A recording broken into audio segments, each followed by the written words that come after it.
నామమునకు ఘనత కలుగును గాక. మత్తయి సువార్త 5వ అధ్యాయం 28వ వాక్యం మనం చదువుకుంటున్నాం. నేను మీతో చెప్పుందేమనగా, ఒక స్త్రీని మోహపు చూపుతో చూచు ప్రతివాడు ఇప్పుడే తన హృదయమందు ఆమెతో వ్యభిచారం చేసిన వాడగును. ప్రియమైనటువంటి దేవుని బిడ్డలారా, ఇక్కడ మనిషి యొక్క చూపును గురించి దేవుడు హెచ్చరిక ఇస్తున్నట్టుగా మనం చూస్తున్నాం. మోహపు చూపుతో చూచువాడు వాడితో పాపం చేస్తున్నట్టుగా ఆయన హెచ్చరిక ఇస్తున్నట్టుగా మనం చూస్తున్నాం. 29వ వాక్యంలో, నీ కుడి కన్ను నిన్ను అభ్యంతరపరిచిన ఎడల దాన్ని పెరికి నీ యొద్ద నుండి పారవేయము. నీ దేహం అంతయు నరకంలో పడవేయబడుటకుండే నీ అవయవంలో ఒకటి నశించుట నీకు ప్రయోజనం కదా అని దేవుడు అడుగుతున్నాడు. యేసుప్రభు స్వయంగా మాట్లాడినటువంటి మాటలు ఇవి. మనం మంచి చేయుటకైనా చెడు చేయుటకైనా కళ్ళు పనిచేస్తుంది. కంటితో చూచి హృదయంలో తలించి నోటితో మాట్లాడి మనిషి పాపం చేయను అని దేవుని వాక్యంలో మనము గమనిస్తున్నాం. కాబట్టి దేవుడు మనకిచ్చిన మన కళ్ళని ఎంతో జాగ్రత్తగా వాడుకోవాలి అని దేవుడు ఇక్కడ హెచ్చరిక ఇస్తున్నాడు. ఆకాన్ని చూస్తున్నాం మనము. ఆకాను మరి శపితమైన వాటిలో కొంత చూచి ఆశించి వాటిని తీసుకొచ్చి తన గుడారంలో డేరా కింద వాటిని దాచిపెట్టి శాపగ్రస్తుడైనట్టుగా మనం చూస్తున్నాం. మరి అతను శాపగ్రస్తుడు అతను ఒక్కడే కాదు, మన వారందరూ కూడా శపించబడినట్టుగా చూస్తున్నాం. ఎందుకంటే ఆకానుకు కలిగినటువంటి బిడ్డల్ని, భార్యని, తనకున్న ఆస్తి అందటినీ కూడా వాళ్ళు రాళ్లతో కొట్టి చంపి వేసినట్టుగా గమనిస్తున్నాం. సంసోను కూడా జీవితం పరిశుద్ధాత్మ చేత నడిపించబడినవాడు, నాజీరు చేయబడినవాడు, దేవునికి ప్రత్యేకపరచబడినవాడు. కానీ తన కన్నుతో చేసిన పాపంతో సంసోను దేవునికి దూరస్తుడైపోతున్నట్టుగా చూస్తున్నాం. ఎందుకంటే న్యాయాధిపతుల గ్రంథం 14వ అధ్యాయం 1వ వాక్యంలో, ఫిలిస్తీయుల అమ్మాయిని ఒక్కతిని చూచెను అని మనం చూస్తున్నాం. చూడటం మాత్రమే కాదు, ఆమెతో వివాహం జరిపించమని తల్లిదండ్రులను బలవంతం చేసి వివాహం అయితే చేసుకున్నాడు, కానీ తాను ఆమెతో సంసారం చేయలేకపోయాడు.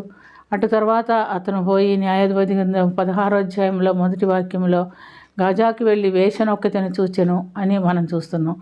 మరి ఆమె తర్వాత న్యాయాధిపతుల గ్రంథం 16వ అధ్యాయం 4వ వాక్యంలో షోరేకు లోయలోకి వెళ్ళి దెలీలాను చూచెను అని మనం చూస్తున్నాం. కనుక అతను దేవుని యొక్క ఆత్మచేత నడిపించబడినవాడు, ఇశ్రాయేల్ని విడిపించుటకు దేవుడు ప్రత్యేకపరచుకున్నటువంటి బిడ్డ అయినప్పటికీ దేవుడు తనకు చూడటానికి ఇచ్చిన కళ్ళతో పాపం చేసి దేవునికి వ్యతిరేకంగా జీవించి తన మధ్య వయసులోనే తన ప్రాణాన్ని పోగొట్టుకుంటున్నట్టుగా మనం గమనిస్తున్నాం.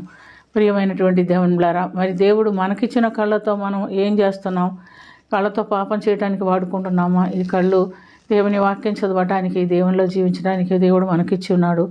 మరి దాన్ని చక్కగా మనం వాడుకోగలుగుతున్నామా లేదా అనేది మనం జ్ఞాపకం చేసుకోవాలి.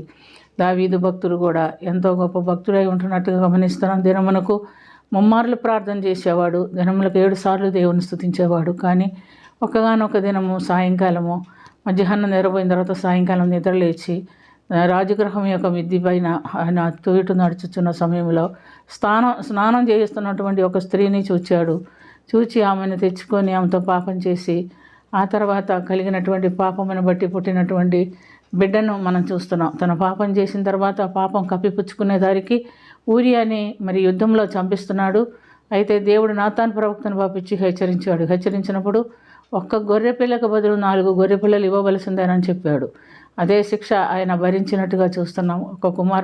ఒక ఊరియా ప్రాణమునకు బదులు 4 కుమారులను ఆయన నష్టపోతున్నట్టుగా మనం గమనిస్తున్నాం. కాబట్టి కంటితో చూసి చేసే ప్రతి పాపమునికి తగిన శిక్ష, శరీరంలో ప్రతి అవయవం దేవుని కొరకు మనం వాడుకోవటానికి, దేవుని కొరకు జీవించడానికి ఇచ్చినవే కానీ పాపం చేయడానికి ఇచ్చినవి కాదు. ప్రియమైనటువంటి దేవుని బిడ్డలారా, అయితే ప్రత్యేకించి ముందు పని చేసేది కళ్ళు కాబట్టి ఆ కంటిని ఎంతో జాగ్రత్తగా కాపాడుకోమని దేవుడు హెచ్చరికిస్తున్నాడు. ఇది మొదలుకోనైనా మన జీవితంలో మన కన్ను దేవునికి సమర్పించుకొని దేవునికి ఇష్టమైన వాటిని చూడటానికి, దేవునికి ఇష్టమైన వాక్యం చదువుకోవటానికి వాడుకునేటట్టుగా దేవుడు మనకును సహాయం చేయనుగాక.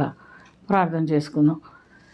ప్రేమ కలిగిన తండ్రి, కృప కలిగిన ప్రభా, యేసురక్షగా నువ్వు మాకు ఇచ్చిన ఈ మంచి కళ్ళు కేవలం నీ పని నిమిత్తము, నీ వాక్యం చదువుకోవటానికి, నీకు ఇష్టమైన పనులు చేయడానికి మేము వాడుకునేటట్టుగా సహాయం చేయండి. మాకు కన్నుందని మాకు ఇష్టమైనదంతా చూసి నీకు వ్యతిరేకంగాను నీకు విరోధంగాను జీవించడానికి కాదు ప్రభువా. దయతో మమ్మల్ని క్షమించి అటు అలవాటు ఎవరిలోనైనా ఉన్న ఎడల మన్నించి అది వారిలోంచి దూరపరిచి నీకు ప్రత్యేకపరచబడిన బిడ్డలుగా ఈ లోకంలో జీవించుటకు వారికును సహాయం చేయమని యేసుక్రీస్తు పుణ్య నామమున అది మిక్కిలి వినయంతో అడిగి వేడుకొనుచున్నాము తండ్రి. ఆమేన్.